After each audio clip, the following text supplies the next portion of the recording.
We're gonna yeah. get to talking, and then we're gonna leave Yeah, all the yeah. discussion on the backstage before, Hmm. and then we'll go. Oh shit! What were we talking about? Yeah. I've been guilty of that. For those of you that Yep. are here, yeah, we are going a little bit early. Uh, Funk just kind of joined in the back, and we just immediately started going into what we're going to talk about today. And I just told Funk, hey, you know what? Let's just go live. People got shit to do, and let's get them. Let's get them going. Yeah. No, How you I was doing? good. Good. I was just telling you that I really really like your new setup, and I think it's really nice. And I know that you were just telling me about it right now. Yeah, I'm really happy with the restraint that I've, and I guess it comes with age, not with age as how old I am, but age with how long I've been doing this. Like a lot of people still kind of get like, oh, really? I literally been keeping fish for 25 years. I thought about it. I was like, it don't seem that long, but I have on and off. Yeah. So I've I've made a whole lot of mistakes. I've made a whole lot. I've done a whole lot of good things, and then totally screwed them up by overdoing it. You know what I'm saying? Like, oh yeah, this is good, and I was like, well, maybe I could make it better, and then I screwed it up. So um, when I around the time when remember Mike Loves Life, Yeah. or I remember when Mike Loves Life was putting up his fish room. I remember looking at his fish room and thinking to myself, one of the things I liked about Mike Loves Life's fish room is that his aquariums were not slammed side by side. They were spaced out, which allowed each individual aquarium to give it its own personality. You Yeah. know what I'm saying? So each aquarium in Mike Loves Life's fish room had its own surrounding. And I thought to myself, you know what? He should go a little step further and do the background so that each individual aquarium it's its own display. You know what I'm saying? So that when you look at this aquarium, the wall behind, kind of like your aquarium that you have at your kids museum. Yeah. The Like kids museum. if you look at that wall, okay, in my fish room, I have this fish right this room right here, and this aquarium right here, and its own display. And then if you look this way, there's another aquarium, and I kind of wanted to do that similar thing here. But obviously, I'm gonna be. This is a working fish room, so each section had to be thought of individually. So that's what I did. Like if you look like here, you know, those three tanks is just those three tanks. So I was like, okay, I'm going with black, you know, Yeah. wood, and that's it, you know. And then over there where the hold on, let me take this off here. You know, and over here where the angelfish breeding section is going to be, it's just that. And then you know I got my bigger fish are going to be right here. I got another tank that's got it's just that. My betas are going to be right here. It's just that. And so that's what I wanted to do, and I wanted to be able to move around. I didn't want to be tight, so it's very spacious. It's a big ass room. I ain't gonna lie to you. It's a big room, and I could fit a lot of damn tanks in here, but I don't want to. I don't want to spend all day. I don't want to spend all day doing a buttload of freaking maintenance. Well, and I know for today's live stream, I guess the theme is really based on fish rooms, and Yeah, a lot of it is some of the stuff that people don't necessarily openly talk about when, especially, and I'm talking about content creators. I'm not yeah, talking about I'm not talking about your home breeders and stuff like that, but I'm talking more of people that are putting their fish rooms on yeah. social media and using it as a tool to drive content. Oh yeah, Um, 100%, hundred and percent. it's funny because I guess it's sort of a progression that happens when you start creating content. because it's so easy to fall into that trap, because the best way to generate content is to build a fish room. That's a no-brainer. Anybody that goes through that process, you have a lot of material that you can put out as videos. I I would like to say that that's not true, but unfortunately, I've watched it happen, and I've tried to like buck that trend. I've tried to find ways to go like, oh no, you don't have to, but it's the best way as a fish content creator. The best way to grow your channel is to get a fish room and just keep filling it with tanks and fish and tank, because people want to see you spend your money. And oh, what's he getting? What's he got now? What's he got this week? What's he doing this week? The people want to live vicariously through you. So you need a fish room to continually get. Yeah, because it's funny because and I don't know what happens if people just um, don't want to admit that they made a mistake, and Yeah, they and don't. just kind of fade away, and they get burned out and disappear. Yeah, yeah, Because I've seen that happen with some channels where they start out and they grow, and then because it happened to me, I'm not gonna lie, it happened to me. I my my my eyes got bigger than my stomach. I went yeah, and blew up, and it made it so easy because I was getting free stuff. So when you're getting yeah, free stuff, you're like, yeah, I'm gonna build this. And it got to the point where it wasn't that I wasn't enjoying the fish room, but I really wasn't happy, and I felt like I was starting to get to that phase where, do I really want to do this? And I know you and I have had conversations about it.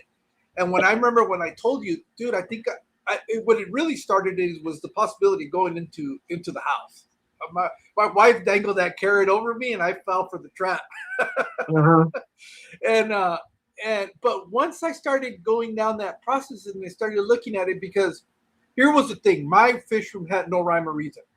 And what I mean by that is, I've always been more partial to having display tanks Yeah, than so much the breeding. The breeding seemed like an opportunity for me because there really isn't much going on here where I live. yeah, But now that I've been doing this for a little while, I understand why there isn't a bigger thriving business here. As much as people, want to say that they want a store here, that they would love to have a store here, when push comes to shove, that doesn't happen.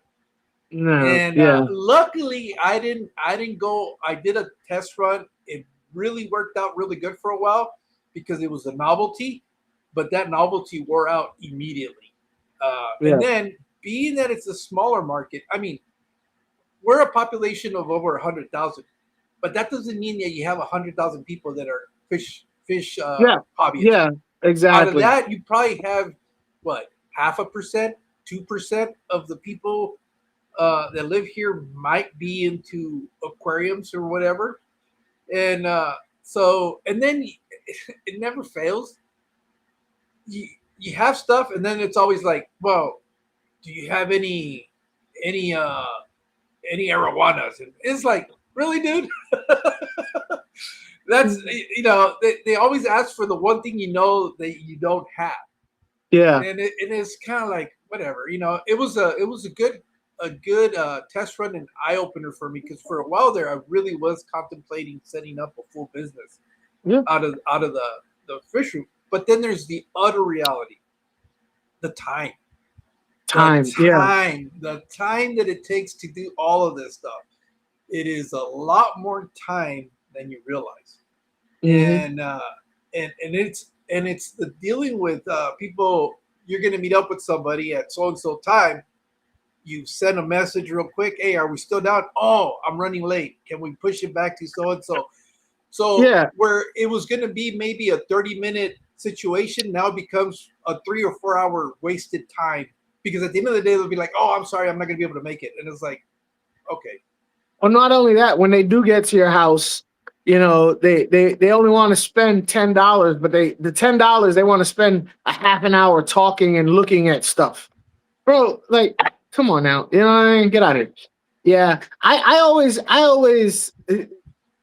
And I not always now, since I've been doing it for a while, when I hear people doing fish rooms, because if you look on Facebook Marketplace, one thing you will find a lot of, and I know I always think to myself, well, why? What's going on? A lot of people who are selling their entire fish rooms. If you look on Facebook Marketplace, they're selling like all my tanks. I'm selling them, and you're like, why? What happened? Why are you doing something so drastic? And it's because I think when they started their fish room, they had an idea. They had a thought in their head, and it wasn't gonna happen because they didn't realize the time or the money or the reality that, hey, I'm gonna breed, gold head calvuses and get rich. Well, there's not a whole lot of gold head calvuses on the market. Not a lot of people know about them, and because not a lot, they're not in demand. You know what I'm saying? So going all in on gold head calvuses, thinking you're gonna get rich off of them.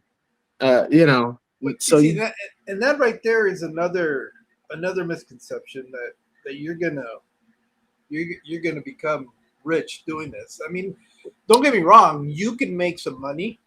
You yeah, can make some yeah, money, and yeah, and to the point where you might be able to make a living. yeah. But it would be no different than if you had a 9 to 5 job. The only difference is by doing this, you're working 24/7. Where if you had a 9 to 5 job, you just punch in and punch out, and you're done. Yeah, I think it works better if you had supplemental income Yeah, like me. I would not be able to do this, what I'm doing with the selling of fish food and getting into selling fish, if I did not have another means of income coming in that was, not time consuming. It was like money that just automatically comes in. Same for owning an LFS. If you own the LFS and you depended on that solely, I think that would be a problem. But like, let's say you're retired, I think this would be a good idea.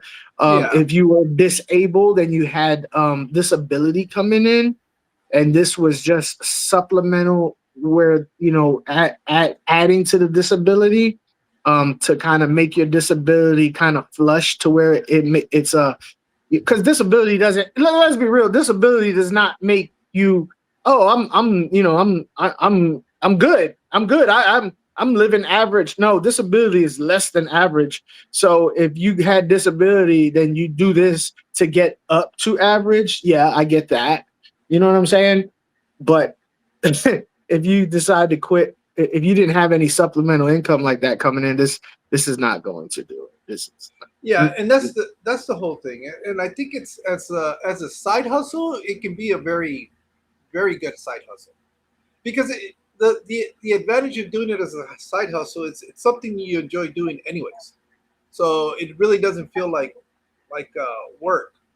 Um, but I always worry about the people that I hear will say that this is their meal ticket, and which it could be, but more often than not, I see it fail.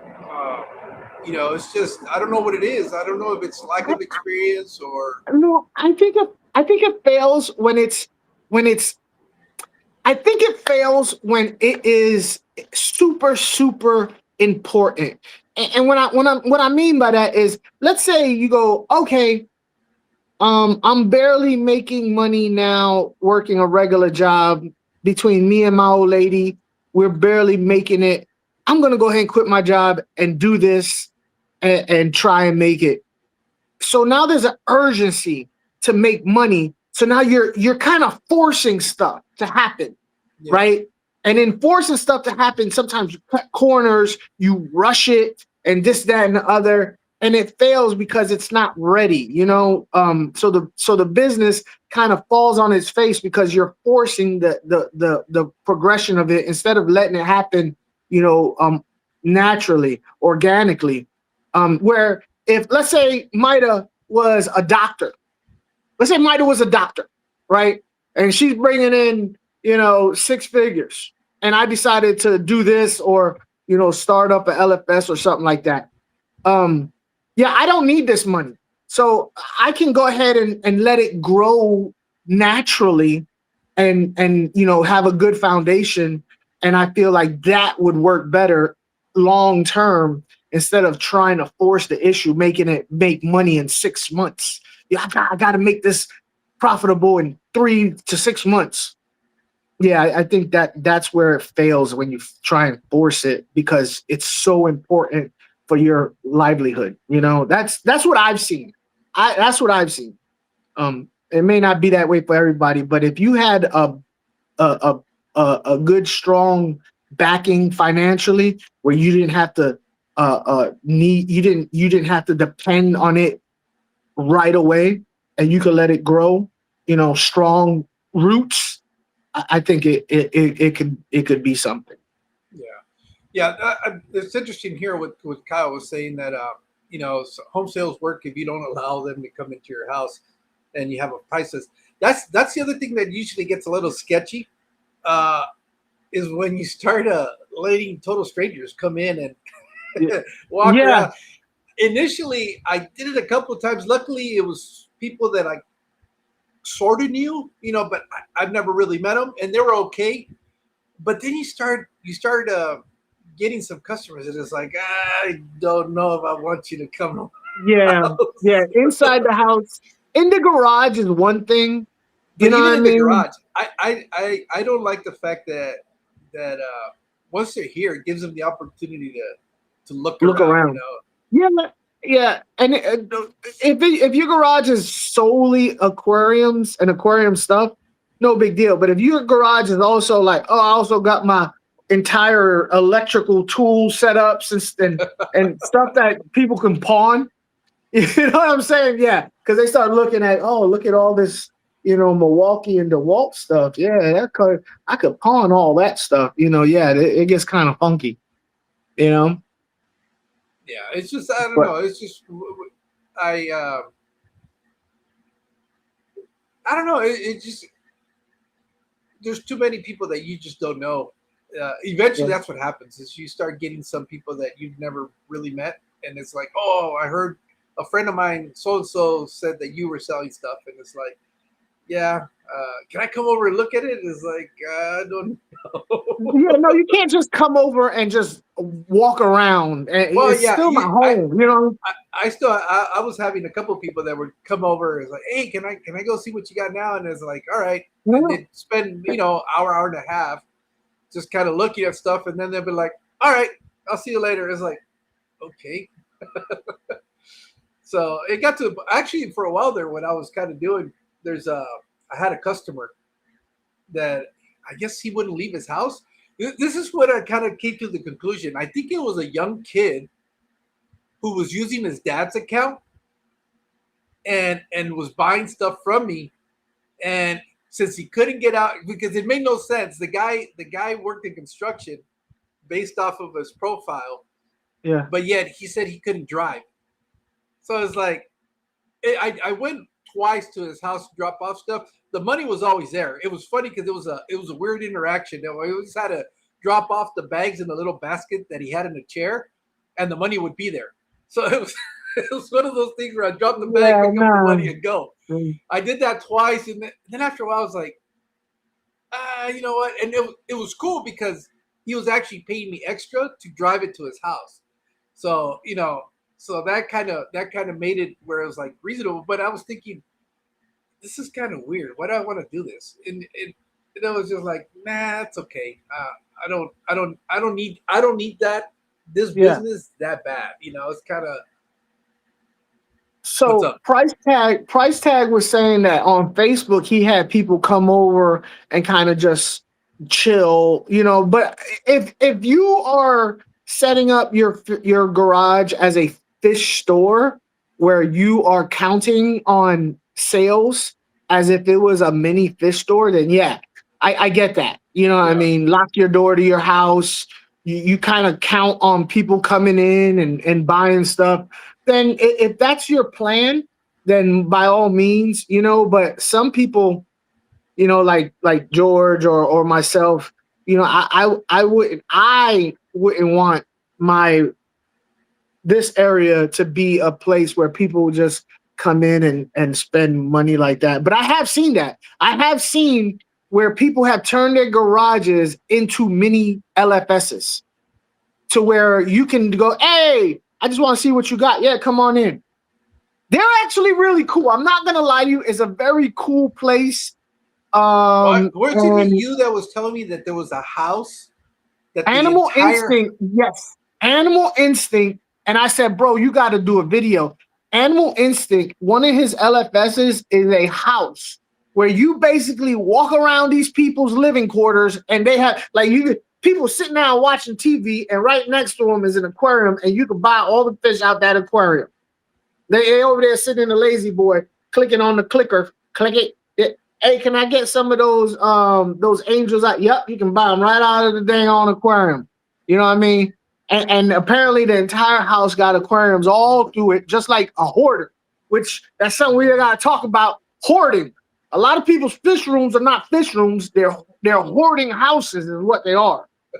They're not fish rooms. Y'all fooling yourselves. Oh, I got a fish house. No, you're a hoarder. You don't have a fish house. You're a hoarder. There's a difference. You have a problem. Yeah. Just saying. Yeah, no, I guess that was a little bit of what was going on. It's well, you know what? It was funny because once I decided that I was gonna downsize, right? And even trying to let go of some of the empty tanks at first was kind of like it was like hoarder mentality, or I'm gonna keep it. I'm gonna need it down later on down the road. yeah. You know, have that, bro. But now that I started giving stuff away, and it's like, yeah, you know what? I really don't. I guess when I was trying to do. And it's not that I don't want to. I want to do breeding because breeding is definitely something that I. What's that? What's so funny? In my tanks, Nick says, "Don't call me out." If I out." was a solo woman, I'd probably just pick up the strategy. Hey, real fast. Speaking of what you just said, I might need it later on down the road. Everybody, put a thumbs up in the chat if you have a random box or tote of random sizes of airline tubing. Just a bunch of random size because I don't want to throw it away. I might need it. Heaters, air valves. I mean, all of this stuff. Usually, exactly. That's exactly my fish room right now. I got boxes after boxes. Look, I'm not even gonna lie. I'm sitting right under this. Look. Yeah. You know. Hey, what you got on top of there? There you go. You need hey, it's empty. What's up? Yeah. Well, look. Right back there. Okay. And then, well, because right now, because the way the camera is, you can't see it, but there's more over here. So yeah, I got you. So I've whittled down everything to those two totes, and little by little I'm trying. I can't. I keep going through the totes thinking I can make this into one tote, and I don't want to. I don't want to throw that stuff away, but I know I should. Do I really need this shit? You know what it is? It's an empty bottle of some type of water conditioner. I had turned it into a pleco cave. Why am I hanging on to this? Who knows? You know, but it's one of those things. And then here you go. This is like the second evolution of that was PVC that I bet. Why am I hanging on to this shit? I don't need it, but it's still here. You know, that's one of the things I do need to go now. I'm at that point where I need to declutter stuff. I need to throw. Look, I have a little baggie full of corks. You know, for spawning moths. Oh, it's for spawning moths. Yeah, hoarders. Oh, look. This is the most random shit. This is all under my table. You know what this is? What is that? Okay. This is, the extensions for your vacuums to make them a little bit longer like a wand. Yeah. You know why I'm hanging on to this stupid piece of thing I was for a while? In case you need to extend the tube or something? No. I'm going to cut this and make it into a pleco cave. Shit, just like my entire fish room is nothing but just, oh, here you go. This is what I did with it. I cut it out, and look, I'm not lying about it. This is what it was. It was the one. Now, have you been using those, and have they been working? I was. When I was breeding the plecos, that's what I was using, because I was breeding Bresinos plecos. All of this stuff was stuff that I was using. And they were working? Yeah, they worked fine. So why do people buy so many of those things? I don't know, because this doesn't look good. It looks kind of like ghetto-ish. That's why. You want something that won't.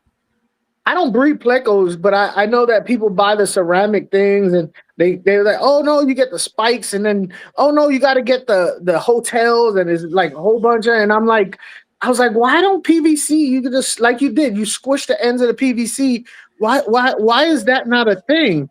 And okay, it's not a thing because you have to weigh it down. That is one thing you have to do. Well, at least this thing I did.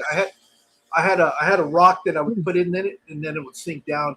And then I would put rocks over it to keep it wedged in the bottom. The PVC, I think, does sink. If I'm not mistaken, I think that one just sinks automatically. But it's just, if and that's the other thing too that we've talked about. Tanks are set up differently. Obviously, a breeding tank, it's not going to look anything like this back here. It's not. It doesn't function. Yeah, no. That was the other mistake I was making with the stuff that I was breeding, and we talked about it, that it was a pain in the ass to try to collect fish out of there because I had planted everything. Yeah, because as much as you were like, I want a planet tank, but breeding, that's what you're supposed to do. I'm a content creator. I'm a fish keeper. I'm supposed to breed because that's YouTube, and you're like, and you kept putting plants in there, and it didn't work.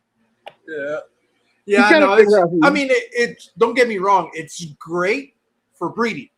It is the perfect environment for breeding. It is not the most conducive for harvesting for sale. That becomes but those are things that you kind of start learning. I had gotten to the point where I was instead of putting the plants in the substrate, now I understood the whole concept of putting them in pots or containers. Yeah. Because then you can pull that stuff out and then you can scoop. But it got to the point where it's like, I really don't have the time to breed right now, to properly breed, to be able to do the constant maintenance and upkeep to grow fried so that you don't have any issues. I just didn't have the time for that. So what's up? Hello to everybody in the chat, by the way. Yeah, I know. There's a lot of people here. You know what? I do need to make an this apology. I know Kyle said it was cool. I really screwed up on the timing because he goes live right now when we're going live. That's Outside in Aquatics. I thought I fumbled my timing. I thought we were going to go an hour immediately because he goes on for about an hour because he's got to go to work. And then I thought I had scheduled it to go after him, which should have been 10 o'clock my time, not 9 o'clock. So I stepped all over Kyle, even though he's being very kind and saying that he needed to get some stuff done. I am sorry. That was totally my fault, and I feel bad because I really do enjoy watching his content. But he's saying it's cool. I know he's saying that. Yeah, I do. I was being a bully the whole stream. Yeah. After you did the whole fish punk thing. Yeah, I know. I stepped all over him. Yeah. You want to know what happened to me today? And it's hard for me to think, to be honest with you. I got stung in my head by a wasp about an hour before the stream started. A wasp stung me on my freaking head, right here, literally right there. And the whole time we're talking, I can feel like a throbbing, like a womp, womp, womp. And I started thinking, so wasps put poison in their stingers, right? And that's what makes it kind of swell. I got poison in my brain at this point, is what's going on. And there's a good chance I might not make it to the end of this stream. I could die from brain poison. So I feel like I should, because I don't have a will. I'm gonna go ahead and because you're gonna have this live. This is live, so it's gonna be. So I'm gonna go ahead and do a will right fast, so that it's recorded. So here I'm we glad go. you said that because now we can probably make this live stream go viral. Imagine Yeah. if that happened. It's like all of a sudden you just clock out, And I just from brain poison. and nobody's I don't there know. to turn off the stream, so we're all looking at you like, "What happened to you?" All right, Funk, quit playing around. All right. So Aquafunk of sound mind and body. Have you been sound of mind? Yeah. Bequeath. Bequeath. I said bequeath.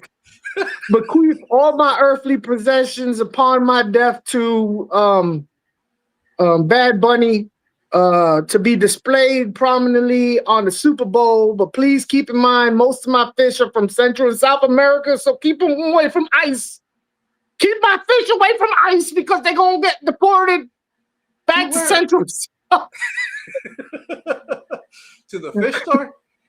Well, no, they're going to take my fish back to Central South America. I got some Fahaka puffers. They're going back to Africa. So keep them away. But that's all. That's all I really got of any value is my fish. Look, here you go. But, you already got people making requests from the will. What? Everybody wants the Jack Dempsey's, don't they? No. KJ wants the leg lamp that you have in the background sometimes. The one from Christmas Story. You want the Fragile lamp? Yeah, the Fragile lamp. There it is.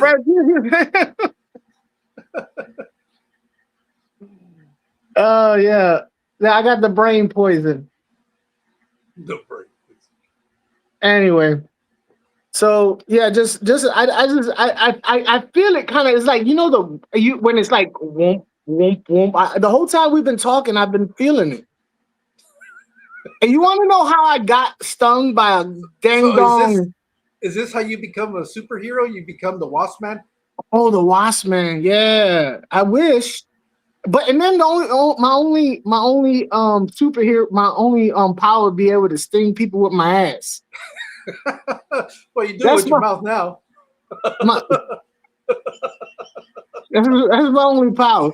No, you want to know how I got it? Because I've been collecting live or air capture. It's called air capture. Is when you get botanicals while they're green. You know what I mean? So I've been collecting palms, right? But I don't get them when they're dried out on the floor. I get them when they're on the tree, green. So I grabbed this palm, and one of the palms was folded over, and there was a freaking wasp nest in there, and it stung me in my head, and I was like, what? And I'm looking around like, what the hell? And I look down, there's a wasp nest.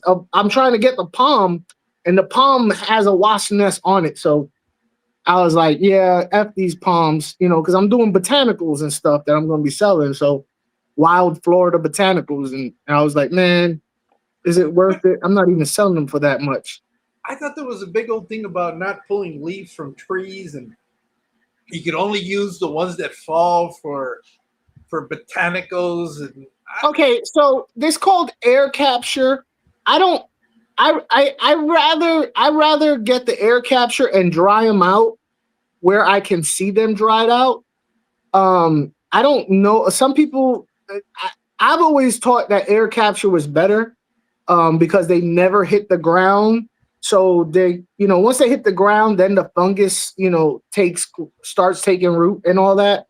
So I don't know how long they've been on the ground or whatever. So at least this way I know, okay, it's hanging on this wall. It's dried out. I can go ahead and, package it. If it's on the ground, animals could piss on it. Somebody could drop something on the ground. I don't know any of that. I don't know. So this way I'm 100% positive that it's nothing on there. Unless somebody has a very strong urine stream and just pisses up in the air. or they're on I don't top of know. the tree. Or they're climbing up monkeys. There's monkeys out there pissing. I It's don't the know. iguanas that you guys have everywhere out there. How do you know they're The, not pissing out? The there's no iguanas. iguanas around where I'm at. There's no iguanas over here. No iguanas. Just wild monkeys. Isn't it in your neck of the woods where they freeze and kill people because they fall out of the tree frozen? It's more southern Florida. Apparently, they fall out of the tree and hit cars while they're driving by, and people like and then crash. I don't know. I don't know what I would do if I was driving around and go on a crash, hit the top of my car. I also seen that. You see, it's dangerous living in Florida. Not only the people there, but I was watching a video where the guy was driving down the road, and all of a sudden a freaking snake starts its way up the windshield. I was like, "What the hell?" Yeah. So, yeah, I don't know, man. It's crazy. Florida is a very strange place. Florida is just weird. It's just weird from the animals to the people to the bugs. They got love bugs here. I don't know why they call them love bugs, because all they do is F. They should call them F bugs. That's all they do. And then once they hook up, they stay hook up. They cannot detach. So they spend the rest of their life until they get hit by a car connected through genitalia. Their entire life, they're connected. And then they get hit by a car, and that's it. I don't understand what their purpose is. They were made in Florida.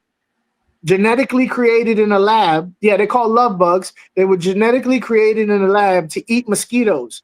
And in the lab, they ate mosquitoes, and then they let them go, and they didn't do nothing. They didn't eat the mosquitoes. All they did was they was like, oh, we finally got a bug that we created to kill mosquitoes, and they were like, let's let them go. And then they decided, nah, we ain't gonna eat mosquitoes. We're just gonna go ahead and do it.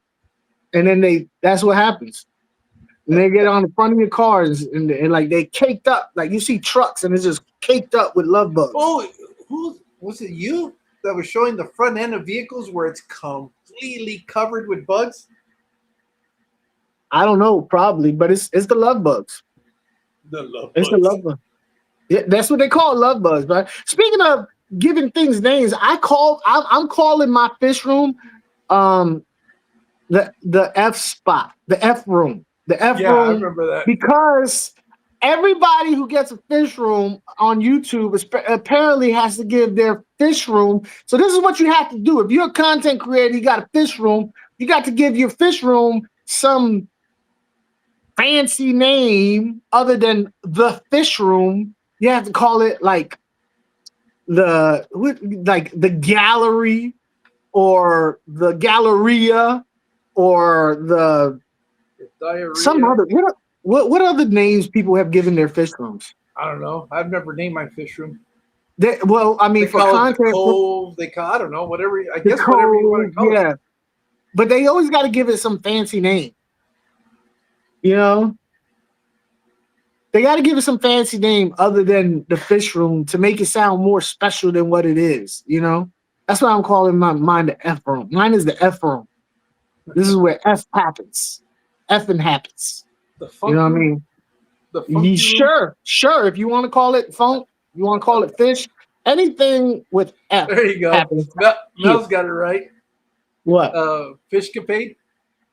She says What she say? The F room where the magic happens. That's right. Hey, you can make up your own mind as what F means for you, but that's what happens here at this spot right here. Fresh, funk, fish, filth. Yeah, the only reason Kyle calls this the kitchen is because it is in the kitchen. Hold on, wait. Kyle? Yeah, outside in aquatics. All those tanks are in his kitchen? Yeah. Well. Oh man, you got a problem.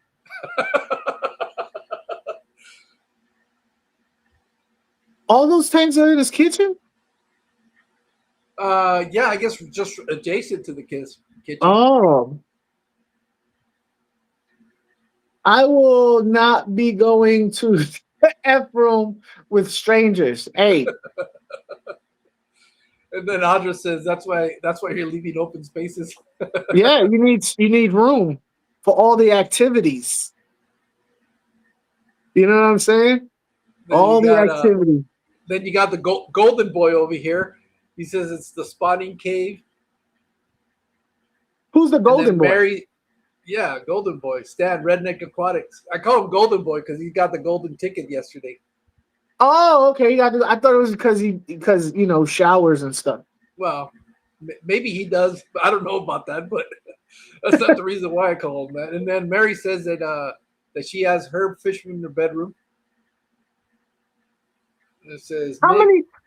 So I was watching. You was talking about people starting fish rooms that have channels and then running out of time, where it starts being a problem. I was watching Science Gal yesterday. Science Gal went live yesterday Mhm. after a very long time, and she was saying one of the reasons that kept her from going live is she kept having to do tank maintenance, and then it kind of got in the way of doing all that stuff. And I started thinking about myself. I'm so glad I don't have as many aquariums because of all the stuff that when you're done doing all that tank maintenance, you don't want to do anything else. Yeah, well, there's a reason why people will convert them into auto water changes and all that stuff. Here, my thing is, I don't have anything against fish rooms. I think they're fine. I think what the issue that I was having is that I was supposedly was building a fish room because I was going to breed stuff and then sell it, which that's not really out of the cards. I just right now the timing is not right. Yeah. I got way ahead of myself thinking that I would be able to manage that, but my work schedule does not allow me to do that. Now, the reason I also kind of jumped the gun a little bit is because we were kind of promised that we were going to go to a different type of shift at work, which would have given me like 7 days off in a row. Now, if I'm off for 7 days off in a row, then that changes everything completely because now all of a sudden I do have the time to dedicate to doing all that's required. But Uh, hold on, wait, if you got 7 days off in a row, how many days on? oh no, we would go to 12-hour shifts. So that's really what would happen. You basically So working four. 4 days and then you're off. Uh, well, the way we were, it's a weird schedule, but I would basically work instead of working 7 8 hour graveyard shifts. I would have gone to doing 4, and then I would have been off for 7 days. Come back because what happens is they put your days off back to back, and then I would work another 4 days, and then you go to this hybrid. It's a weird freaking schedule, So but at basically, you're least all over the map as far as yeah, time limit goes. yeah. So what are you gonna do with your fish room I'm just going to convert it to display tanks right now, and that's display? kind of what I've been doing. And I was telling you, there's also a sort of a thing that happens with fish rooms that it kind of becomes like a little thing to like a little badge of pride. Say, oh, I've got X number of tanks. It's kind of like Yeah, you gotta keep up with the Joneses. yeah, yeah, yeah. Which is cool. I mean, if you're breeding fish and you're doing all that stuff, yeah, you need that many tanks. I mean, I quickly learned that I didn't even have enough. 32 tanks was not enough if I was going to breed angelfish. That quickly is if you're trying to hatch every clutch of eggs that it Yeah, gets put out, yeah. yeah, 32 tanks is not No, not if you're trying to catch every clutch. Yeah, no. not So every week and a half, 2 weeks. Yeah, no. yeah, so you quickly realize is like, yeah, okay, let's get a little bit more realistic. But and it just became for me, it just became something where, and I think the really the the biggest burden is the summertime for me. That's Uh the huh. time that I don't want to come in here because it gets super hot. And and then that became another thing where it's like, well, shit. Now, do I want to make the investment and set up a air conditioning system and do all of that stuff? Uh, the other thing was trying to convince my wife that our electric bill was not going to go sky high, because that was her fear. It was like, Yeah. hey, we're already our biggest bill here in Arizona is always going to be the utility bill, the power bill in the summer. I mean, it's not Yeah. uncommon to pay $400 to $500, $600 a month. What? Yeah. Are you actually? Yeah. Yeah, the That's summer nuts. months out here are insane. But then in the rest of the year, we're not paying very much because you don't need to run your AC. So, and then it doesn't help that we have a pool, so you got all these other add-ons that is not now. You're just not running AC. You've got other equipment that is drawing on the system. So that's why they really push people to go to solar down here. But that's another scam that we don't want to talk about.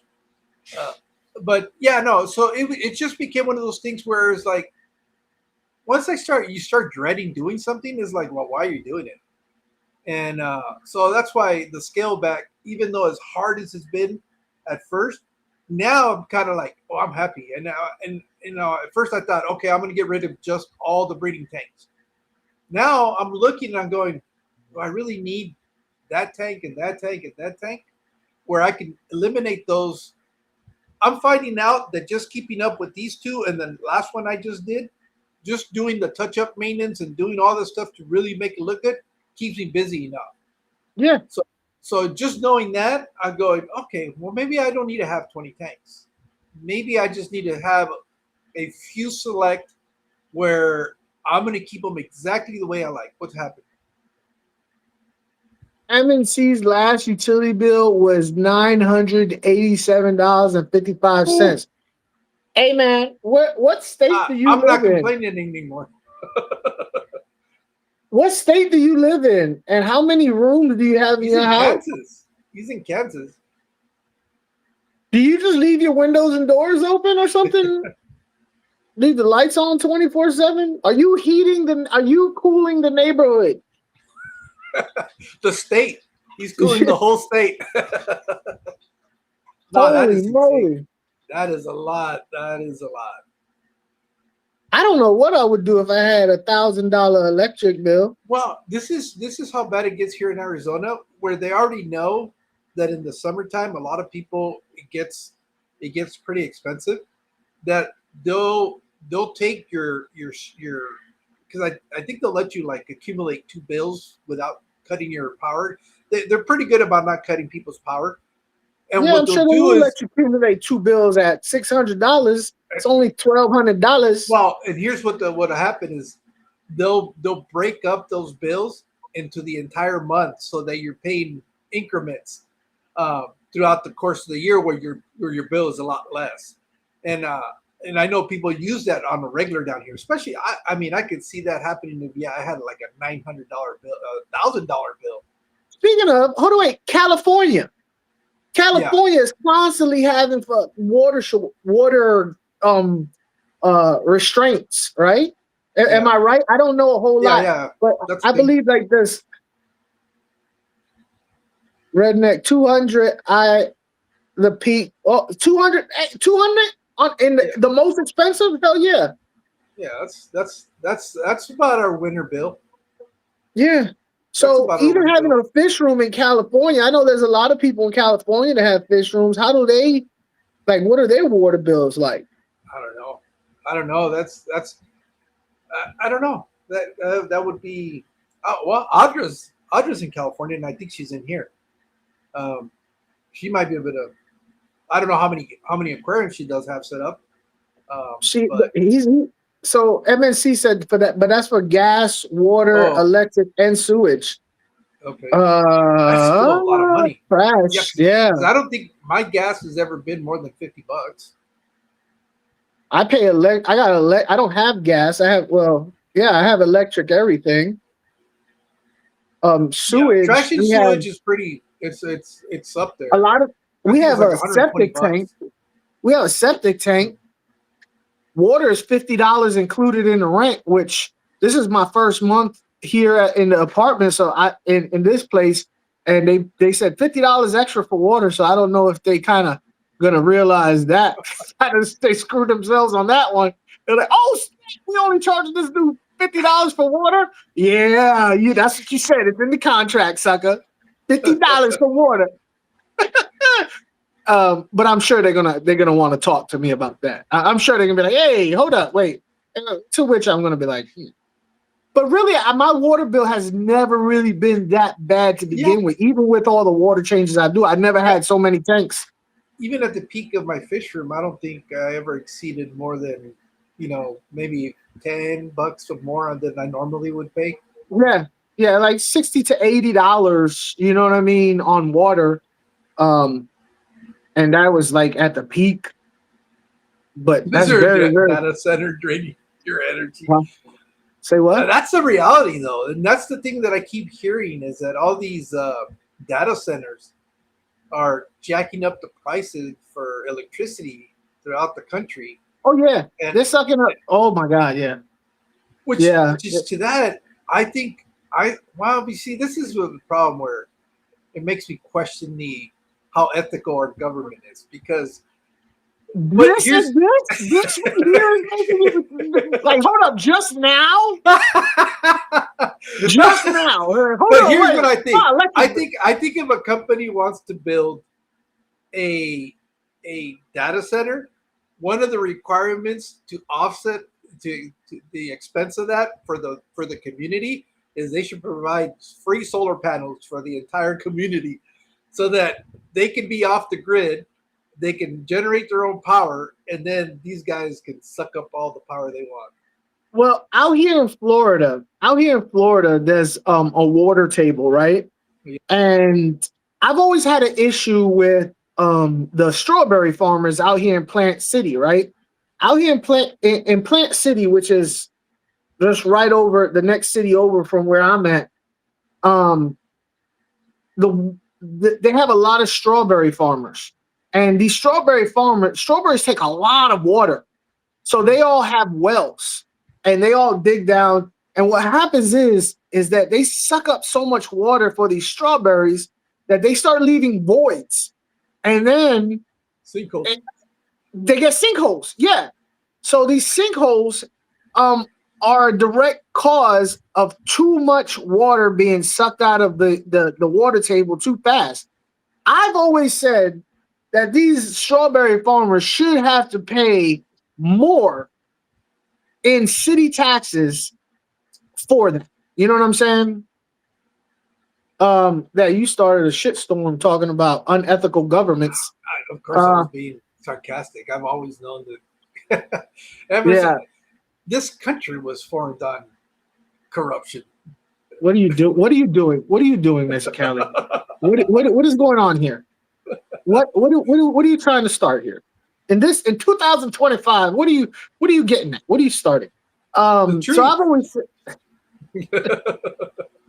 always said that the strawberry farmers should not be able to just freely just use up all the water from these water tables, causing city damage without having to pay extra city taxes to fix that stuff. You know what I'm saying? Not to mention, people's lives are at stake. Dude, houses have got sunk into sinkholes. Entire homes. You know what I mean? Yeah. So it is businesses just go ahead, private businesses just go ahead and take up all the resources and for everybody. So yeah, it's kind of that's bro. It's well, how you call it? It's capitalism. Capitalism, baby. Yep. You know what I mean? J-Rock does stuff. What's up? Drama.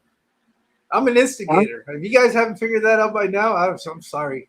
You know, I'll come and stir it. I'll kick the hornet's nest and run the other way. Yeah.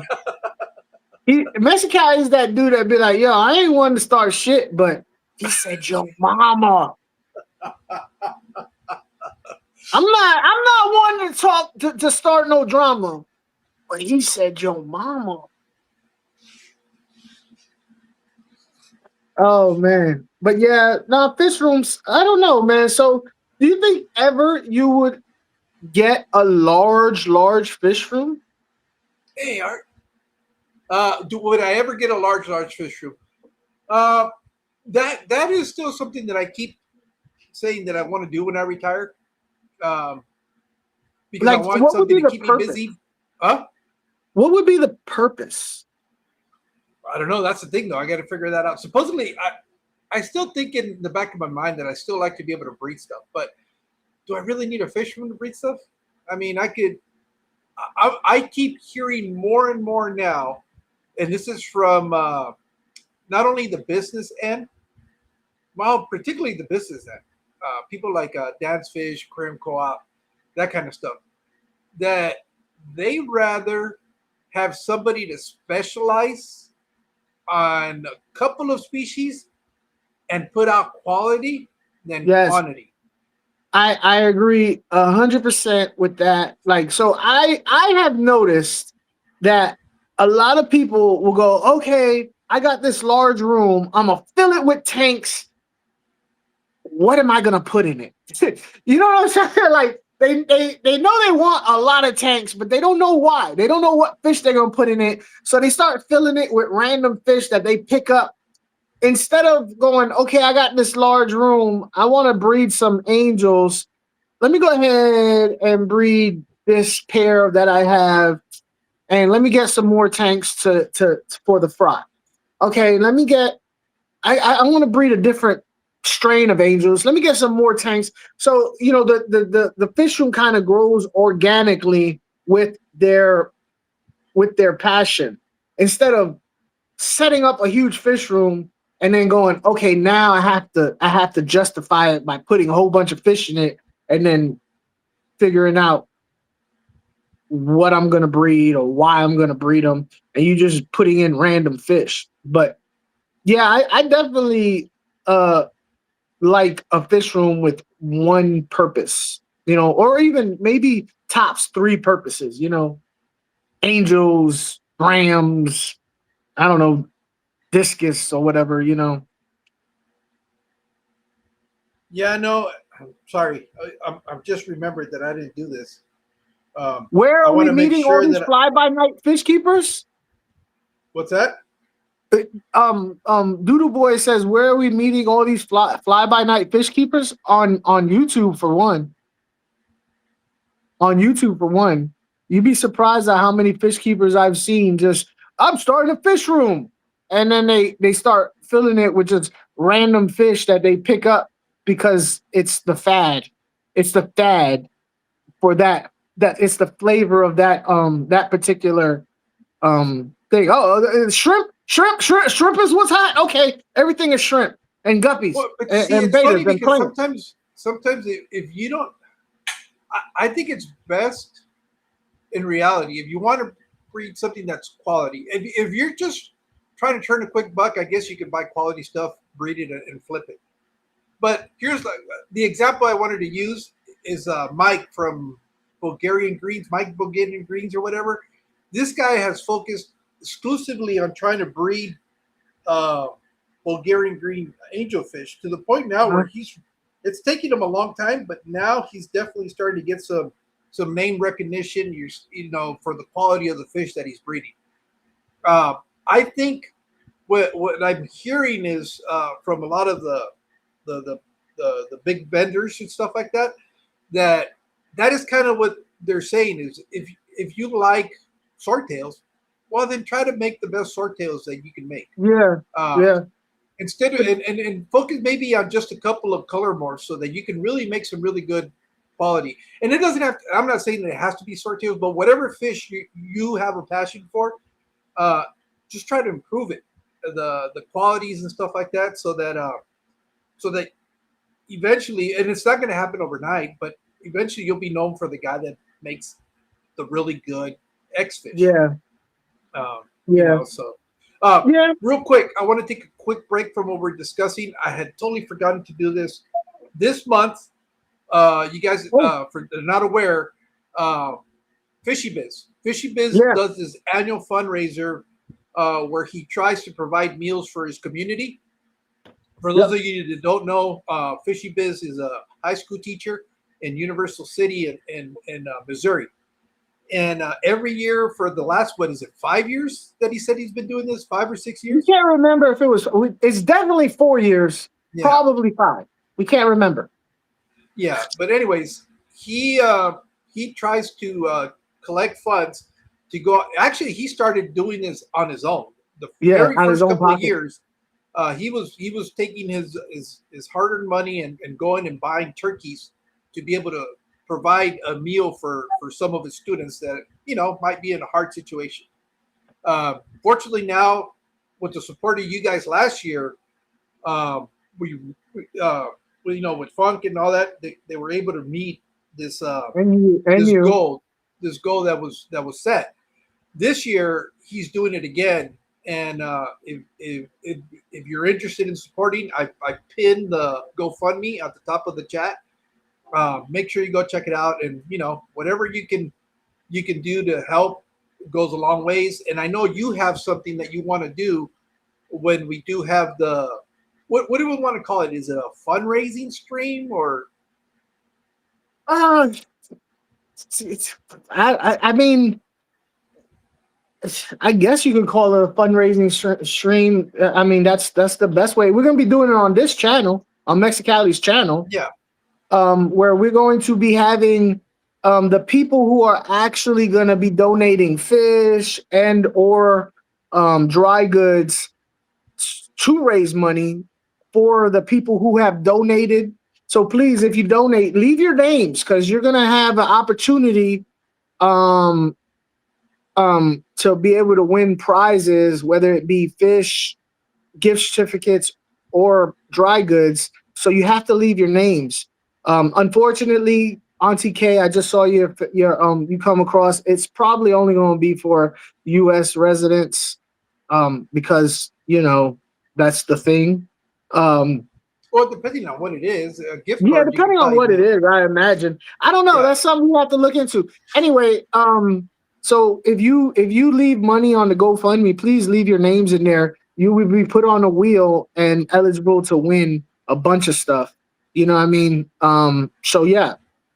Uh uh we want to showcase the people who are donating.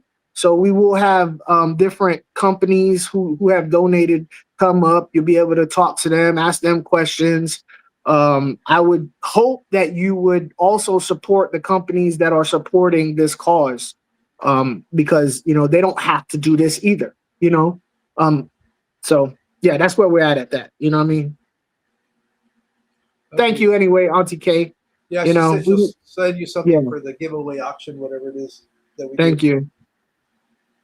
Yeah, but I know we kind of left for the what we were talking about. Now, although we've been all over the place today anyway. So, but yeah, that was something that I want to make sure it's going to be ongoing till before Christmas break, right, for the students. Because here's the thing: not only does he provide a meal for Thanksgiving, he also does Yeah, something for Christmas break, yeah. and he does turkeys for November and Thanksgiving. hams for Yeah, December. He's got a thing that he calls it. I forget, yeah, but that's been his thing, and he's yeah, been able to do it um, every year for the last 4 to 5 years that he's been doing this, and every yeah, year he's been able to do more and more, which is yeah. which is And amazing. his local communities stores are pitching in where they can. So yeah, please think about donating. You'll be able to see all that he does in shorts, Instagram shorts. So at least your money is going to like it's not getting pocketed. You know what I mean? It's not getting pocketed. He's been doing it. It's proven. Yeah, he If not, I documents the would whole not do it. process. Yeah. I don't. You guys know I'm not down for a lot of give me handout stuff. You don't see me ever supporting causes. And that, thank you, Salient, if that's what I think it is. I don't know. It's a YouTube What is post. I don't know what it is. rolling a booger in the post? What? I don't know. It's Jesse. But Donnie just showed up. Hey, Donnie, nice to see you here, man. Oh, oh, he. It's a picture of me with my finger like this, as if I'm Oh, rolling a bigger. Giggle, giggle, giggle. yeah, Yeah. Anyway, yeah, we appreciate y'all. Donnie, NY Gold, what's up? That's my buddy right there, NY Gold. Been around for a long, long, long, long time. yeah. No, like I said, going back to the topic, the other thing that I don't hear a lot of people discuss, uh, and I don't know why. I don't know if it's because uh, of fear of being reprimanded by the viewers or whatever, but it's the cost that is associated with having a fish room. And it's not, you see, the cost exceeds not just what you're feeding or or the fish that you're buying. It's all the other extras that whether it's you're heating a fish room, the water changes, the chemicals you're buying if you're buying chemicals to do water Food, changes, food, food. food, but food, you can actually save some money. And here's a shameless plug: if you buy Aquafunk's food, you'll save some money on the at the end of Yeah, it. But that was the sole purpose of that, is because that came about, that same yeah. issue of having That to was the feed multiple tanks. Yeah, that's how I even came upon the idea. Is like, yo, like, gosh, fish rooms are expensive to feed. Like, like, oh my god, like I can't feed my fish room because I don't have enough money. But we're not talking necessarily about the fish food. It's just all the cost that comes along with it. You know, rent. You have to find a new place to live. Oh, you got to figure in an extra room just for your fish. An extra, well, you're going from a 3 bedroom to now you're going to a 3 bedroom with a garage, or a 4 bedroom and a bottom floor. You know what I mean? So if not, then your whole YouTube channel goes to crap because you had a big fish room and now you don't have any because you moved into a place that don't have an extra room. So, you know, the cost of rent. Yeah, Um, and I think the issue that happens with content creators that drive their channel based on the construction of the fish room is, you get to that point where you're done now. So now what? It's like, now that you've exhausted all that potential to be able to document and film and do all of this. Now what? Are you going to be flipping fish every so yeah, often just to be able to do a video? And but again, I guess I would. That's where it boils down to, and it's not passing judgment on anybody, because at the end of the day, you can do whatever the hell you want with your channel. But if you get to that point where all of a sudden you want to be making new videos and you're constantly breaking down tanks and rebuilding them just for the sake of content creation, that could get very expensive too. Um, do you think that's okay? So I don't care. I really don't care. But I hear the word responsible a lot in this community.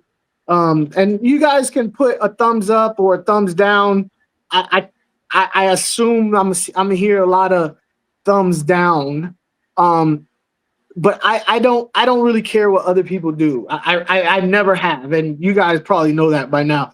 But is it responsible to constantly um, get aquariums and just, hey, I got this fish, and keep it for a short amount of time to do content, and then get rid of the fish, and then just filter fish out, and like what Mexicali's talking about, like well, just I think it's fine if your idea. Look, I don't have a problem with you buying some fish, growing them out, and then just selling them to the store. That's fine. I mean, that's a way yeah, to make some money, or yeah, trade it, or whatever it is you want to do. yeah. The problem is when people don't say what happened. All of a sudden you show up and it's Oh gone. yeah, when they just disappear, they It just just no, disappeared. What just happened to them? disappear. Don't never Let's say. not talk about that. Yeah, you know, there's a lot of that.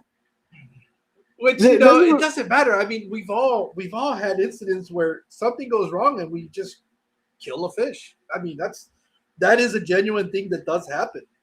Yeah, And I don't know why people are so reluctant to admit I don't see it as much now, but I remember when I first came into YouTube and watching all of this stuff, people would never tell you that they killed a fish. They were like, that was like, you didn't talk about that. Ooh, yeah, like, oh my God, a fish died. A fish died, and like they never had a fish die before. Like no, like if a fish comes into my house, it lives forever. That's how good of a fish keeper I am. Fish under my care become immortal. I don't know. I don't know, but yeah, you have to worry about that. Being transparent, I guess, because people remember when you have a YouTube channel. Here's the thing, though. It's all documented. You can go if you're filming your tanks. It's all documented, unless you're going back and editing or erasing videos or stuff like that. But there's evidence of what you've had over the course of time. I've been pretty good. Well, there's probably one of the major reasons why my fish don't change very often is I don't have access to a lot of fish. So and I think that really makes it where it's like, all right, this is what you got. This is what you work with.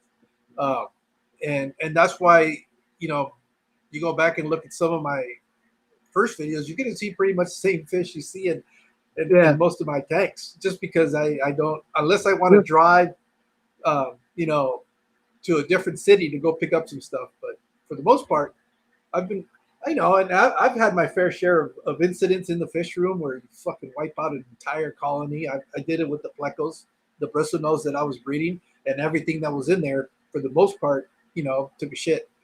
But a lot of it was my fault too, because sometimes that was the other issue with my work schedule. You fall into I think where I'll get to it later, and I'll get to later where it becomes that later just, Yeah, later is too late. Too late. Yeah, you walk in and all of a sudden it's like, what's that smell? Oh no. But that's a common thing when you have a large fish room. I'll get to it later.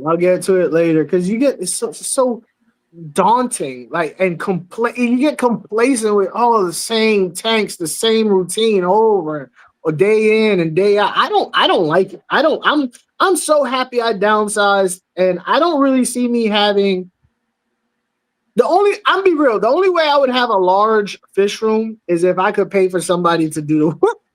I don't want to do the water changes on. I don't want to clean glass. I don't want to have to siphon detritus. I don't want to. It's not enjoyable to me. It's not. Yeah. I think what probably will happen with my fish room, especially with the downsizing, is now I'll probably get to a point where I'll set up a tank, let it run, I don't know, maybe a year or so until I decide that I get tired of it, and then just restart. I mean, there you go. And try something different, because there's still a lot of fish that I want to try. That's why I'm having a hard time getting rid of that. As much as I hate that 150 that I have, that's that weird awkward dimensions. It's 48 by 24 by 30. The problem is that it's by 30, and it's acrylic, so it's not an open top where you can reach in very easily. Yeah, I seen it. I saw that top. Yeah, it's a pain in the butt to try. My arms are not that long. I don't have these outrageously long arms where I can reach the bottom very easily. And I've tried. I thought if I get in a stool and I try to reach in there, but it's still not. It's so. I'm gonna awkward. tell you what I would probably do if I was you with that tank. How thick is the acrylic? It's a 3/4 of an inch, if not an inch. Bro, I might turn that sucker on the side and just cut it so that it's only 12 inches tall and make it into a low boy something. You know what I mean? What? I hadn't really thought about cutting it. Just take a even fine. If I cut 6 inches off the top, it would really make a big difference. But as tall as it is, you might need the top braces. Yeah. Whereas if you cut it like only 12 inches, you probably would, as thick as it is, you probably wouldn't need bracing. Yeah, then you could become another 50-gallon lowboy. That's really what it would become. Yeah, but you can make some kind of cool paludarium thing out of it, you know? Yeah. That's what I would do, because I saw the top of that one on your last video. I was like, oh, like how would you, because Yeah, heck it's no. a pain in the butt. I've had aquariums like that. They suck. They're terrible. I wish I would have preferred more that they had done the square opening with a bigger brace in the middle. But there's some awkward It's openings. yeah. That's why I'm dreading setting up that 90 hexagon, because it's got the same sort of deal in the top, and that sucker is also 30 inches tall, if not taller. And I'm thinking, when I need to scrape algae, how the hell am I going to do Yeah, I ain't gonna lie. With that aquarium that you have, I would probably set it up as much to be a self-sustained aquarium as possible, so that you didn't Yeah, have to go in like a whole natural ecosystem to take care of itself. yeah. Seriously, I would not want to get in there, especially with it being acrylic, having to scrape algae and stuff like that. Yeah, that would suck. That would suck. Yeah, so that's the only, but it's also the ideal fish if I ever wanted to do like African cichlids, or I wanted to do a big cichlid, an Oscar, or something with a lot of personality, because it's got that front to back room. It's got 2 feet Yeah, of yeah, space and the volume of water, so it's ideal for like a big single fish. But that's the only reason I kind of yeah. that's where the hesitation comes. But then the realization comes is like, yeah, I'm not going to do that. I need to get rid of it. As a matter of fact, I'm sitting right next to a 150-gallon stock pond, and Yeah, I already measured it, and it actually fits below that. And that is easy because I can access it. It's a totally open yeah. top. Downside is you can't see it to the side. It's going to be a top view only. And Uh-huh. I currently have the goldfish in there, so maybe that's what will end up happening. That just becomes a goldfish tank, a goldfish stocking tank that goes under on that rack. Get rid of that 150, and then I don't know. I don't know what I'm doing with the top. The top, I'll probably replace. What's that? Greetings, friends. Good. Hey, ¿cómo estás, amigo? Gracias por estar aquí. Um, yeah, uh, and probably make it a little bit wider so that I can sit those 75 that I have, and just that'll be the last of all my aquariums. But make a big terrarium. Yeah, I terrarium. What would I keep in it? Insects, lizards. I don't know. But the thing is, humidity is going to generate algae on the sides, and that's the problem. Cleaning the sides. Uh, that's always been an issue with that tank. If you look at all my videos, you'll see where there's about 6 inches from the bottom where it's just nothing but solid algae because I couldn't reach any further. And you use the long. I have one of those long metal algae scrapers. Well, the problem is you can't get enough pressure behind it to scrape it, so it kind of becomes pointless. And that's like, You just mentioned something that made me think another thing about fish rooms that could be an issue. Illnesses. I've never had Illnesses. that issue I yet. know, but Let me knock on wood, because illnesses. yeah, If you have enough aquariums, you won't you it would be difficult to ever get rid of an illness. Like you might be able to get rid of it in one tank, but somehow, some way, whether it be from the thing you hang in to fill and remove water, to a net, to your arm, to something, it's gonna always be alive somewhere in one of your aquariums. It would be almost, oh my goodness. yeah. Now you Illnesses. mention it, I don't think I've ever disinfected my fill holes. The loop that I have. Yeah. I don't. I mean, you might dip nets in salt water or whatever just to kind of kill whatever's on there. Because I don't. I don't even. I'm going to be honest with you. I don't. I have 3 nets, and they go in all the tanks. So But I think the only reason I've never run into that issue is because I'm not constantly bringing in new fish. I think that's the only so thing that's kind of saved yeah. me from having a big issue like that. So one thing I've done, and it's worked for me, and I learned it from everybody's favorite old timer, Father Fish, is I put all my nets and my hoses outside. And the sun, there's a thing called, and it's not just Father Fish who's told me. Other people have told me this even before Father Fish. he just reiterated that the sun will kind of like kill bacteria if you let it just bake in the sun. Um, you know, so I mean it will no doubt kill your nets after a while though. It'll Yeah, make them it'll kind of fry them up. disintegrate after a while, but I keep all my stuff outside. And the sun eventually, kills bacteria. I've heard that from multiple old timers.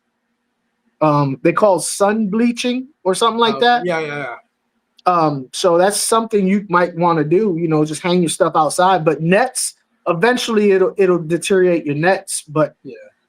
that's But something again, I've always done. I don't think it's ever been an issue for me because um, I'm not. My fish have been pretty much my. Yeah, I know. I saw the the comment from Jay. Uh, but I've never. It didn't even dawn on me until we were talking about it. The fill holes is something that I never even thought about dipping it in something that would sanitize it. Yeah. It's just an automatic. You hang it on one, then you move it to the other one. Yeah, you move to the other one, you move to the. And it's funny because you'll take all these steps to sanitize everything else, but yet the one thing that is the constant to fill everything else you don't. You damn I don't know hose. how many Yeah. people actually do that or not. Art says, yeah, I do the same thing. Sunlight is a great disinfectant. Will sort out nasty bugs in the nets. Okay. I thought I smelled something funky. You know what? I'm gonna play a drinking He must game be for smelling every his time lower I lip. hear that phrase, huh? He must be smelling his lower lip. Yeah, upper lip. You got something on your upper lip. That's what you're smelling. No, but this is so bad it's on his lower lip. Oh, it's all lip. It's the whole lip. Hey, that's not. It's doo doo. It's not brown chapstick. Jesus. But yeah, look. See, I like to explore from Phil. I bet Brandon would. If Brandon has an obsession with that. Listen, first of all, I'm on somebody else's live stream. You guys have to respect somebody else's live stream. On my live stream, it is whatever. You know what I mean? Don't be bringing your filth, floor and filth to somebody else's live stream. Yeah, no, but yeah, no, it's interesting how much doesn't get discussed on videos when it comes to fish rooms, but yet it seems like when we have conversations with other people, it's always the same gripes. There's always those same issues of, and I think the biggest one is time. That's the one thing that you there is no price that can help you replace time.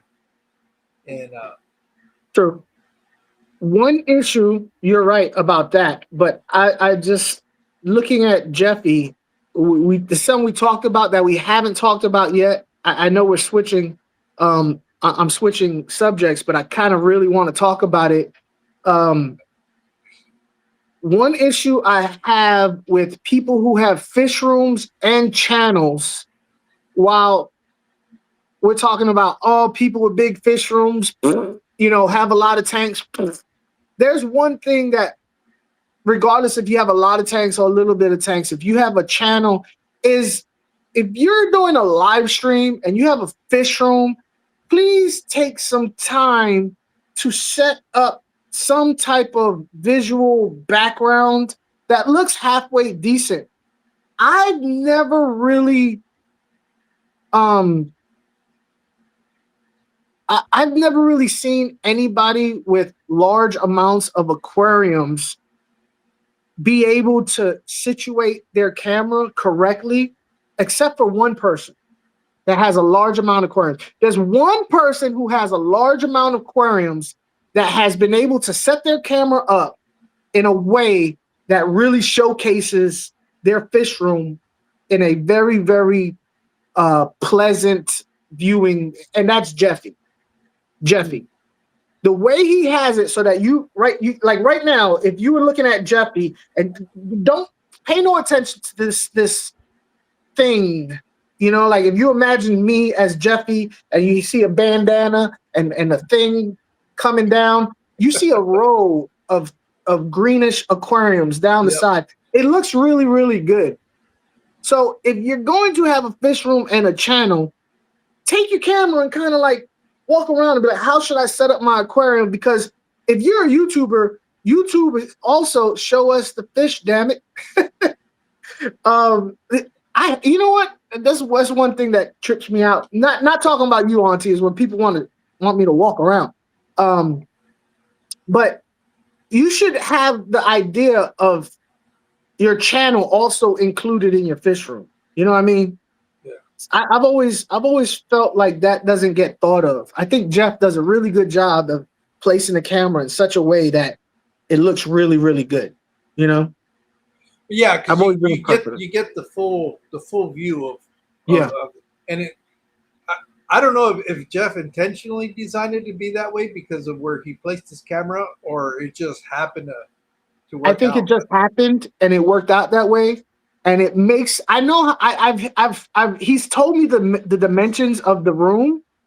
It makes his room look so much better because he's all the way on one end of a corridor and he's right in the middle. So it makes it look so much bigger. And I've always been impressed by, I mean, you know, not the center. I've never been impressed by the center view. All right. I've been impressed with this whole thing on the side. Yeah. What's on the backside? Yeah. I've always been, because I find myself looking at the back, like what's back there? Like what's going on back there? You know what I mean? Yeah. And I think it also depends how.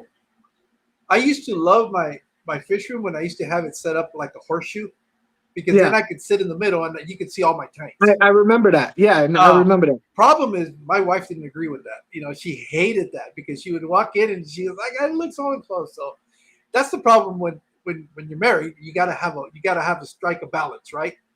Yeah. So that's why the initial.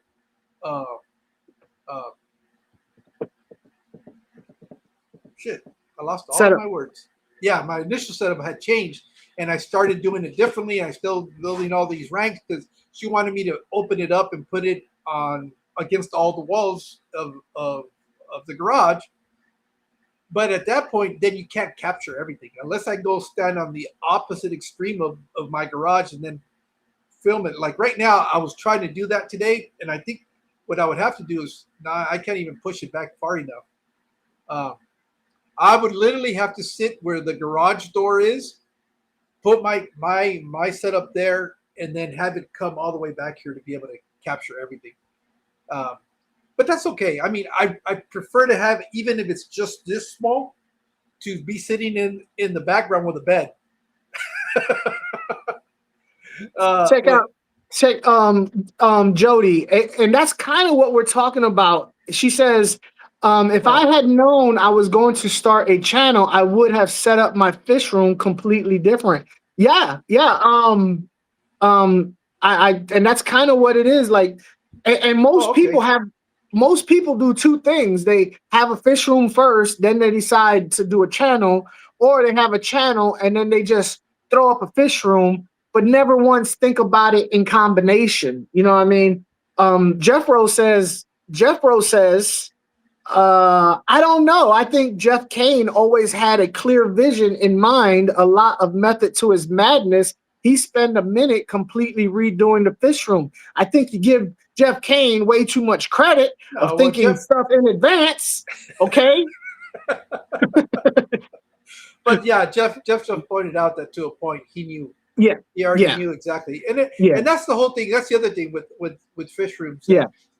They will change. You will always learn what worked and what didn't.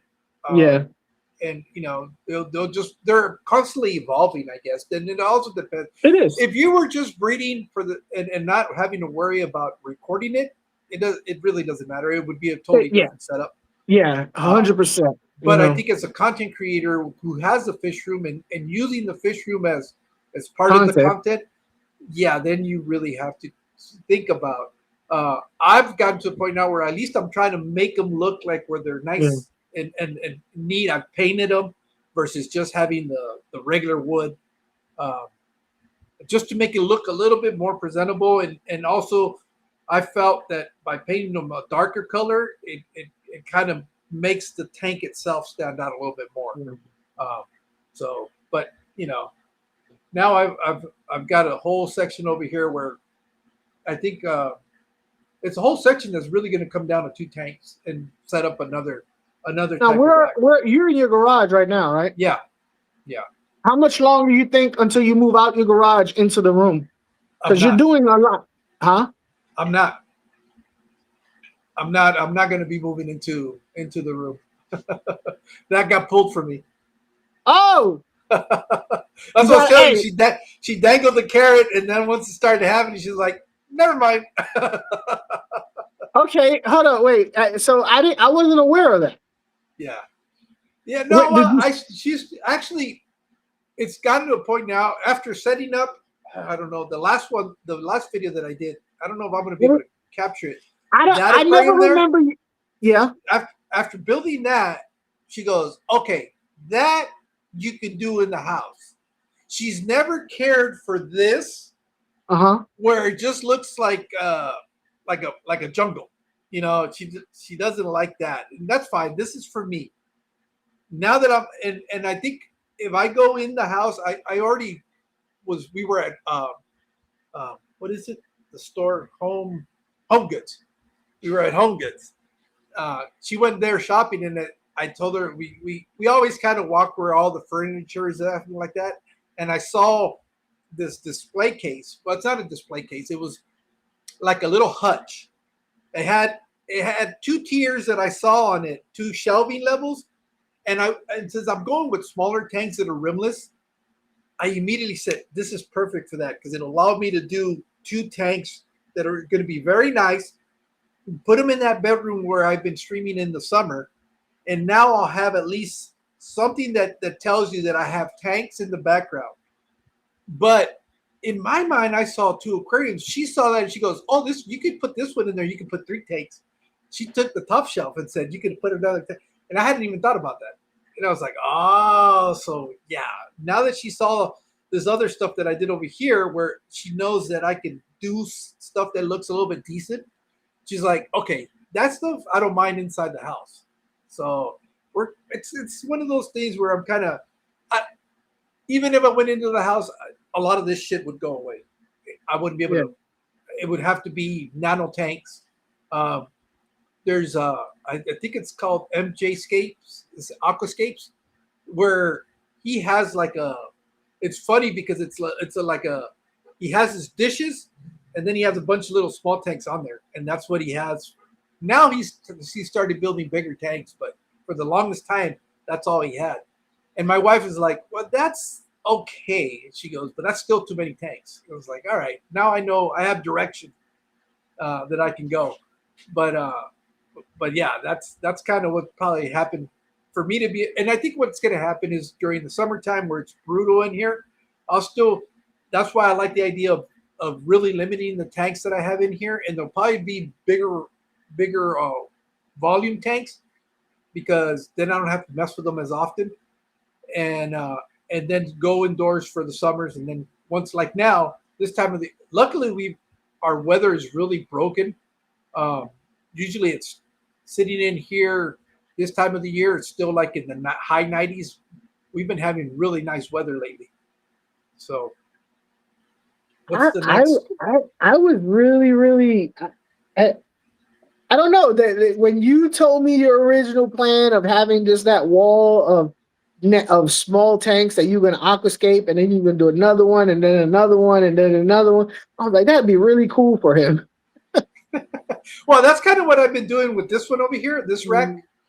Yeah. That's why there's only 1 tank in there. I literally have tanks right now that I could just put on there. But no, I want to take, as a matter of fact, I'll show you what I'm talking about because I just keep pointing over there and nobody gets to see that. Those right there are 20 longs. And I'm basically that tank. I removed that top black frame to convert it into a rimless tank. I'm going to take one of these 2, only one of them, and I'm going to rescape it totally and set up another system or another setup on that top rack right up here. Okay. And then down here, like I was complaining about being too low, I don't want to do that anymore. I saw uh, a mini pod that was on. Oh, I want to remember his channel name because I want to give him credit.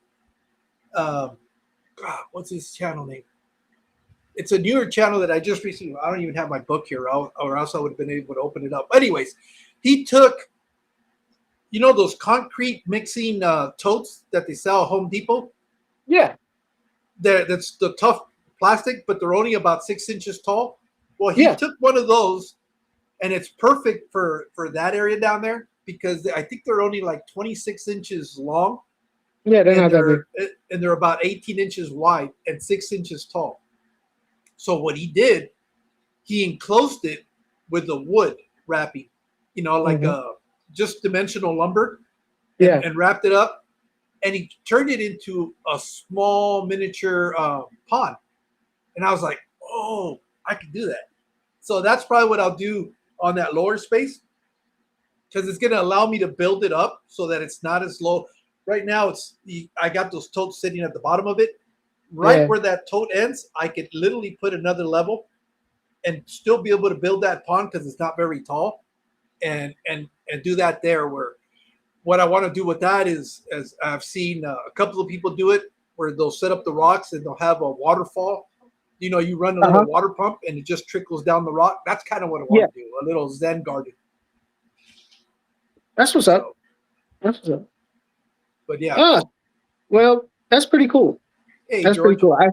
It kind of threw me for a loop there. I was like, hold on, wait, because I heard you talking and some of the stuff you were saying, I was like, hold on, wait, I don't understand how that's gonna fit in his little Yeah, shelf no. and nano Yeah, tanks.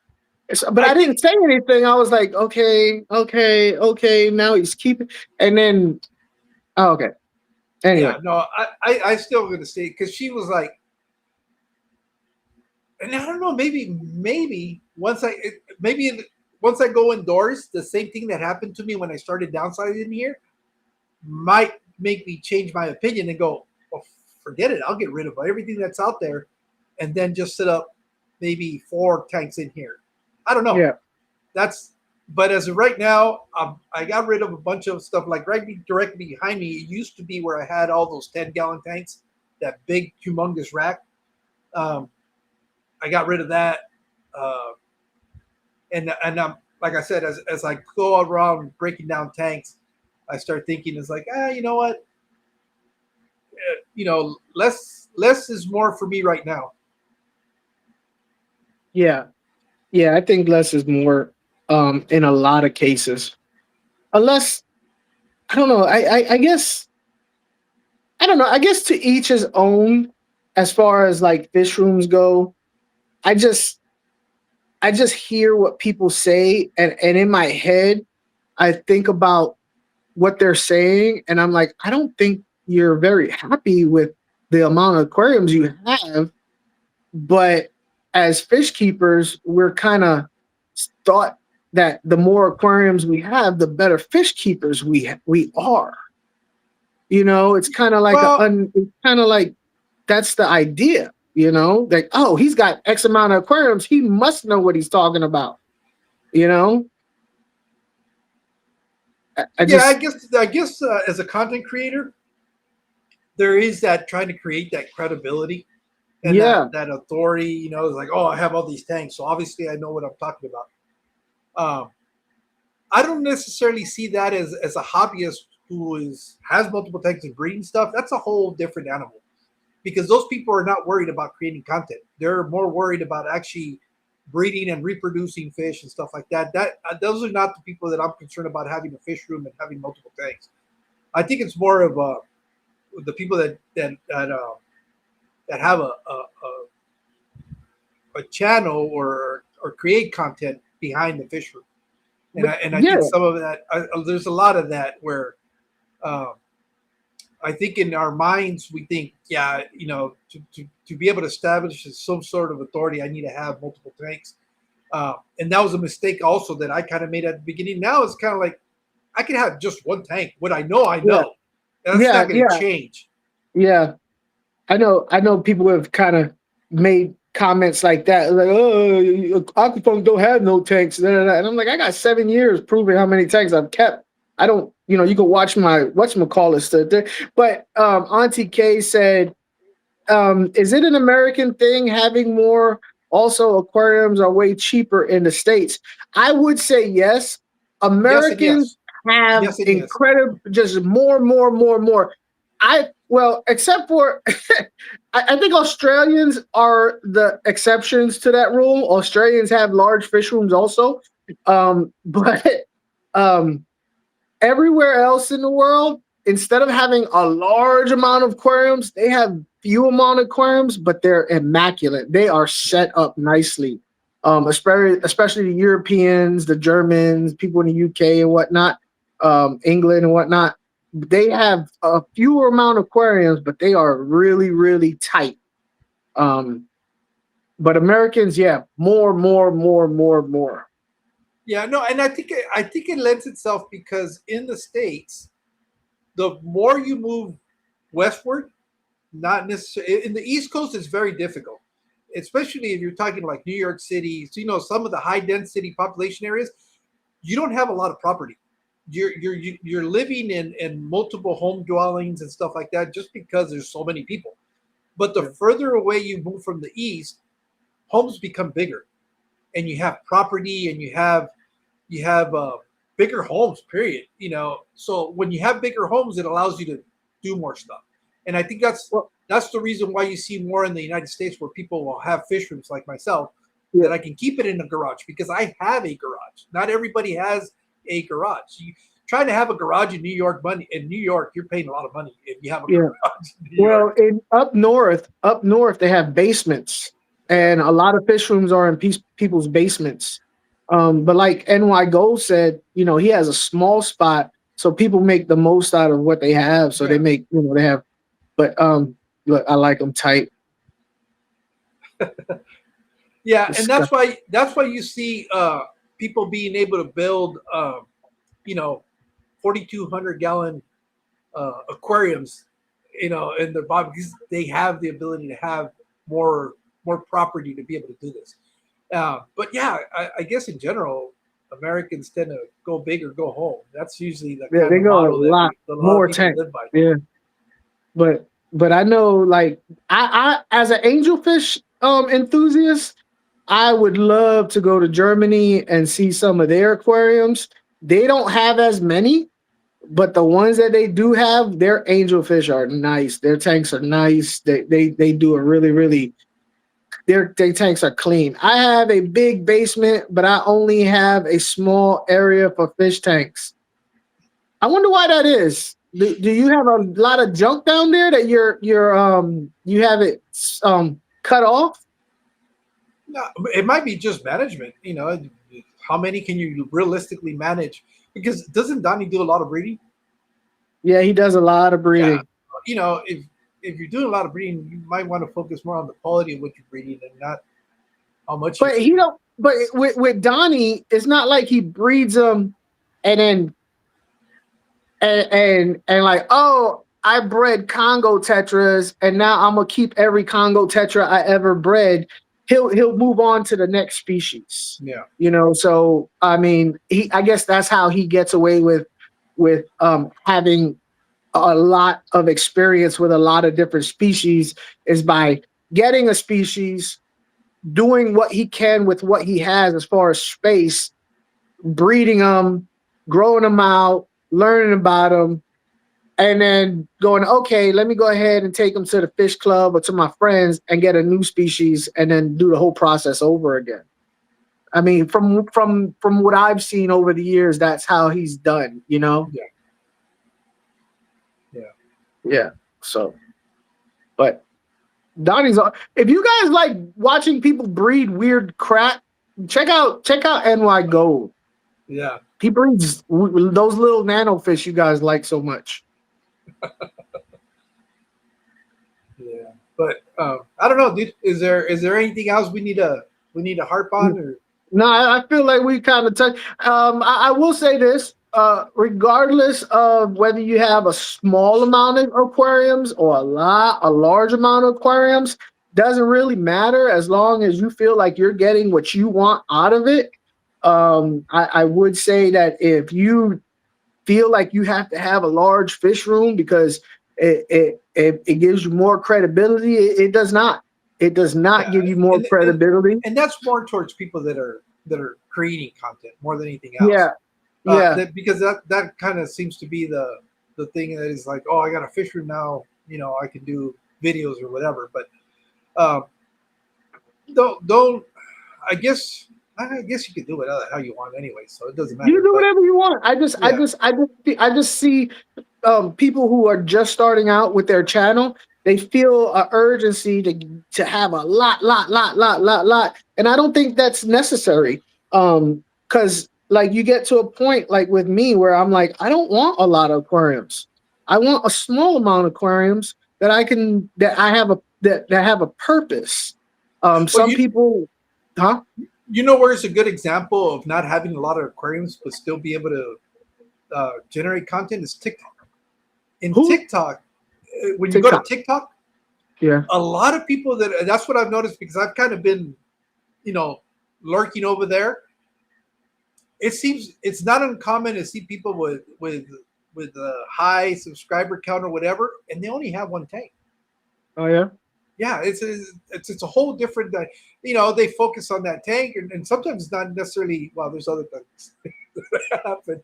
The tank's just an excuse, but no, it's not uncommon to see people that are having channels down there, or I don't know what you call them, but they only have really one or two tanks, and that's it. They're not you don't see as many fish rooms as you do on YouTube.